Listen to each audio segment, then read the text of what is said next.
तो hi friends, आप सभी का स्वागत है हमारे यूट्यूब चैनल में। तो फ्रेंड्स, हम इस वीडियो में क्लास 2 फर्स्ट ईयर के एक फिजिक्स चैप्टर के बारे में बात करने वाले हैं जिसका नाम है वेक्टर। दोस्तों, ये चैप्टर आपके लिए थोड़ा सा नया है, लेकिन हम आपको बड़े अच्छे तरीके से समझा लेंगे और आपको ये चैप्टर बहुत ही आसान और इजी लगेगा। तो चलिए वीडियो को शुरू करते हैं। दोस्तों, वीडियो को शुरू करने से पहले मैं आपको बता देता हूँ कि अगर आपको वीडियो अच्छा लगे तो सब्सक्राइब करना और आपके दोस्तों के पास शेयर करना, क्योंकि वो ये सब देखकर वो भी कुछ समझ सकते हैं, वो भी कुछ नॉलेज गेन कर सकते हैं। तो चलिए, तो पहले हम जान लेते हैं कि फिजिकल क्वांटिटी किसे कहते हैं। फिजिकल क्वांटिटी क्या है? The quantity which can be measurable is called physical quantity.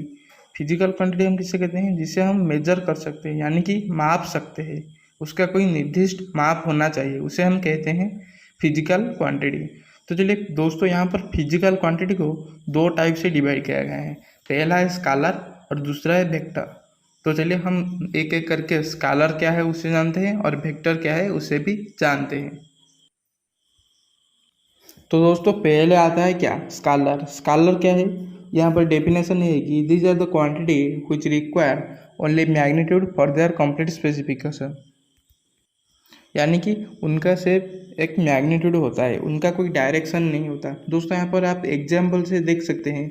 Example है मास, वॉल्यूम और इलेक्ट्रिक करंट। दोस्तों, आपको पता होगा कि मास जो क्या होता है, यानी कि वेट होता है, जैसे कि 25 kg। उसका कोई निर्दिष्ट डायरेक्शन नहीं होता, लेकिन उसका एक मैग्नीट्यूड होता है। मैग्नीट्यूड यानी कि डिस्टेंस, यहाँ पर मत समझना। उसका कोई निर्दिष्ट माप होता है, लेकिन उसका डायरेक्शन नहीं होता। तो ये होता है स्कालर। उसका एग्जाम्पल नीचे है, आप देख सकते हैं। तो चलिए वेक्टर की तरफ चलते हैं और वेक्टर क्या है उसे समझते हैं। वेक्टर ये है कि दीज आर द क्वांटिटी, उसका definition, these are the quantity which require magnitude as well as direction for their complete specification and also obey law of vector addition. दोस्तों, यहाँ पर वेक्टर का डेफिनेशन ये बोलता है कि ये जो क्वांटिटी है उसका कोई मैग्नीट्यूड, यानी कि मैग्नीट्यूड होना चाहिए और उसका कोई निर्दिष्ट डायरेक्शन भी होना चाहिए, और वो क्या करे कि वेक्टर एडिशन के लॉ को ओबे करे, तो भी उससे हम कह सकते हैं वेक्टर। और उसका एग्जाम्पल है आपका सामने, वेलोसिटी, एक्सेलरेशन, फोर्स। दोस्तों, ये जो लॉ ऑफ वेक्टर, आपका मन में एक सवाल आया होगा कि लॉ ऑफ वेक्टर एडिशन क्या है। दोस्तों, लॉ ऑफ वेक्टर एडिशन के बारे में हम आपको डिटेल जानकारी दे देंगे। दोस्त, आप ये मान लीजिए कि ये जो वेक्टर चैप्टर है उसका 50% यही लॉ ऑफ वेक्टर एडिशन में जाता है। तो चलिए और कुछ जान लेते हैं। देखो, ये जो इलेक्ट्रिक करंट है वो एक स्कालर है, लेकिन उसका डायरेक्शन होता है। आपको पता है कि इलेक्ट्रिक करंट का डायरेक्शन होता है, लेकिन ऐसा क्वांटिटी को हम क्या कहते हैं? Tensor quantity. दोस्तों ये आप याद रख लेना, ये बड़े बड़े एग्जाम में आ जाता है।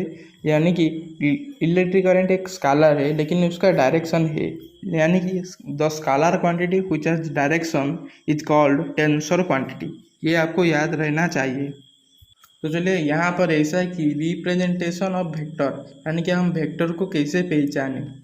यहाँ पर दोस्तों एक आरो मार्क, एक स्ट्रेट लाइन में अगर एक आरो मार्क हो तो उसे हम वेक्टर कह सकते हैं। और वेक्टर का जो पहला पार्ट होता है उसे हम कहते हैं इनिशियल पॉइंट, और जो लास्ट में जो आरो पॉइंट होता है उसे हम कहते हैं आरो हेड। तो दोस्तों, ये हो गया वेक्टर को कैसे पहचाने, रिप्रेजेंटेशन ऑफ वेक्टर।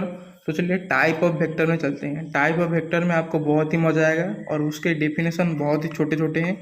अगर दोस्तों आप नोट चाहते हैं तो डिस्क्रिप्शन के लिंक से हमारे टेलीग्राम ग्रुप में आ सकते हैं, वहाँ पर आपको कंप्लीट नोट मिल जाएगा वेक्टर चैप्टर का।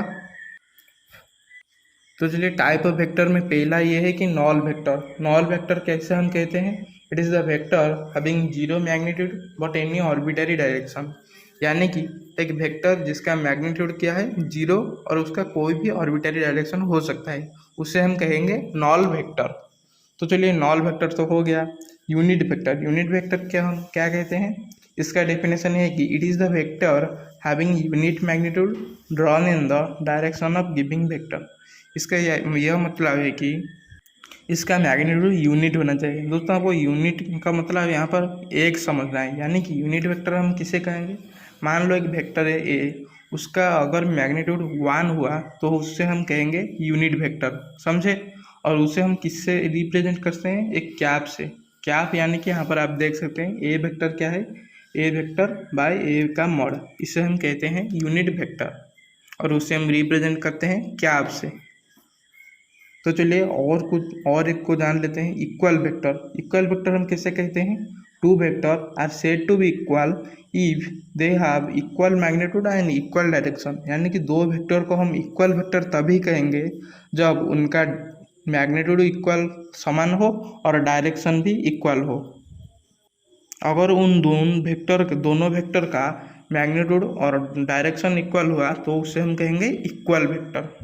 तो चलिए जान लेते हैं और कुछ, जैसे कि नेगेटिव वेक्टर। नेगेटिव वेक्टर किसे कहते हैं, a vector is said to be negative vector if it has equal magnitude and opposite direction. यानी कि उसका मैग्नीट्यूड इक्वल होना चाहिए दोनों वेक्टर का, और डायरेक्शन दोनों का ऑपोजिट होना चाहिए। यानी कि यहाँ पर उनके डायरेक्शन गलत होने से हम इसे कहते हैं नेगेटिव वेक्टर। अगर डायरेक्शन इक्वल हुआ तो हम कहेंगे इक्वल वेक्टर। दोस्तों ये दो वेक्टर नेगेटिव पे जाते हैं, एक का नेगेटिव और एक। तो चलिए और एक जान लेते हैं, को इनिशियल वेक्टर। इसे हम कैसे कहते हैं, these are the vector having common initial point. यानी कि ये जो वेक्टर है उनका ओरिजिन पॉइंट एक होना चाहिए, उसी से उनका उत्पत्ति हुआ है। वैसे ही उस वेक्टर को हम कहते हैं को इनिशियल वेक्टर्स। तो चलिए और एक जान लेते हैं, जैसे कि को टर्मिनेशन वेक्टर। इसे हम क्या कहते हैं, these are the vector having common terminal point. यानी कि उनका जो आरो हेड है ना, उनका पॉइंट एक होना चाहिए, उसे हम कहते हैं को टर्मिनेशन वेक्टर। दोस्तों ये बहुत ही इजी है, आप उसे इसके डायग्राम से आप समझ सकते हैं कि किससे हम क्या कह रहे हैं। और एक ऐसा है कि coplanar vector. These are the vector having lying in a common plane irrespective of their direction. Note when, यहाँ पर हम जान सकते हैं कि को प्लानर वेक्टर हम किसे कहते हैं, यानी कि एक कॉमन प्लेन में बहुत सारे वेक्टर्स एनी आर्बिट्ररी डायरेक्शन में घूम रहे तो उसे हम कहते हैं को प्लानर वेक्टर।